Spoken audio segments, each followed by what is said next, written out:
Hello guys, आज के इस लेक्चर में मैं आपको बताने जा रहा हूँ सबऑर्डिनेटिंग कंजंक्शन का नेक्स्ट लेक्चर। इससे संबंधित और भी लेक्चर मैं आपको पहले प्रोवाइड कर चुका हूँ, लेकिन आज का जो टॉपिक है वो है सबऑर्डिनेटिंग कंजंक्शन ऑफ कंट्रास्ट, यानी कि विरोध। विरोध क्या है? यानी कि एक दूसरे से विरोध करना, कोई बात है तो उससे संबंधित कोई विरोध हो। तो शुरू करते हैं।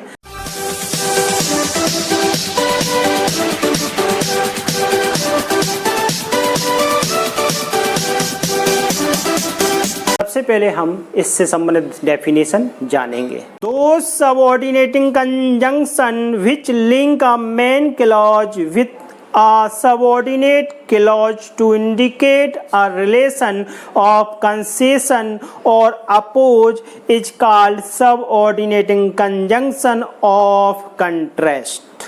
यानी कि वे कंजंक्शन जो एक ऐसे क्लॉज को दूसरे क्लॉज से जोड़ते हैं। कैसे? एक मेन क्लॉज को उस सबऑर्डिनेट क्लॉज से जोड़ने का कार्य करते हैं, जो अपोज या विरोध का भाव व्यक्त कर रहा हो या विरोधाभास दिखा रहा हो।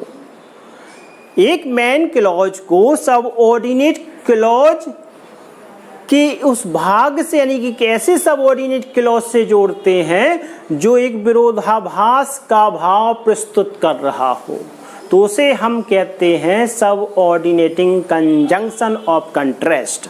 इसमें जैसे हम समझ सकते हैं कि जैसे मैं बीमार हूँ, मैं क्या करूँगा? आराम। लेकिन मैं कहाँ गया? ऑफिस गया या काम पर गया या मैंने और कड़ी मेहनत की। या फिर मैं कमज़ोर हूँ तो क्या होगा? फेल हो जाएगा। लेकिन मैं कमज़ोर हूँ फिर भी मैं परीक्षा में उत्तीर्ण हुआ या पास हुआ या टॉप किया। तो इस प्रकार से विरोध आता है, और जहाँ विरोध आता है वहाँ इसका प्रयोग करते हैं। कौन कौन से कंजंक्शन का प्रयोग करते हैं? जैसे आल्दो, यद्यपि इसका अर्थ होता है। दो, इसका भी अर्थ यद्यपि होता है। इवन दो, यद्यपि इसका भी अर्थ होता है। हाउएवर, चाहे।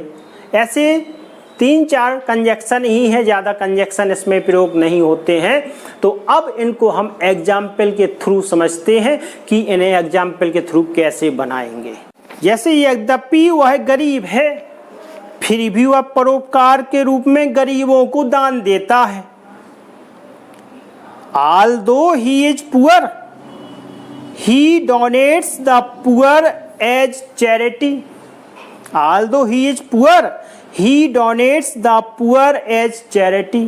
गाइज, जब हम आल्दो का प्रयोग करते हैं तो हमें एक बात का पॉइंट बिल्कुल नोटिस कर लेना चाहते हैं कि हम इसमें फिर भी के लिए कॉमा लगाते हैं, और या फिर हमारे पास विकल्प है कि हम यट भी लगा सकते हैं। लेकिन कभी भी भूल करके भी बट, स्टिल वगैरह नहीं लगाते। केवल एक ही कंजंक्शन इसके साथ सूट करता है, वह है यट। इसका आपको ध्यान रखना है। तो दूसरा एग्जाम्पल है, यद्यपि मैंने उसे यह करने को मना किया था, फिर भी उसने यह किया।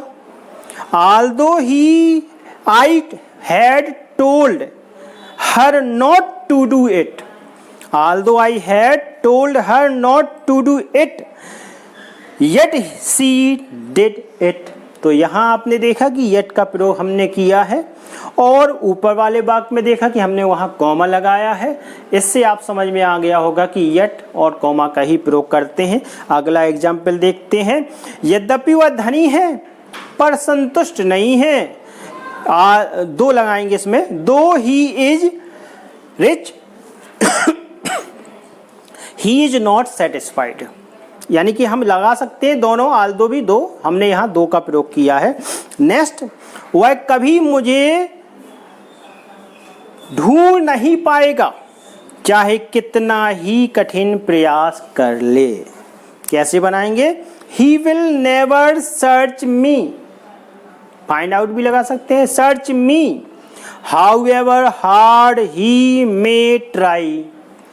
He will never search me however hard he may try. However के साथ यही एक नियम है कि हम एडजेक्टिव जो है उसकी बगल में रखते हैं। इसके साथ ही सबऑर्डिनेटिंग कंजंक्शन ऑफ कंट्रास्ट का लेक्चर आपका यही समाप्त होता है। आशा है कि आपको यह लेक्चर समझ में आया होगा।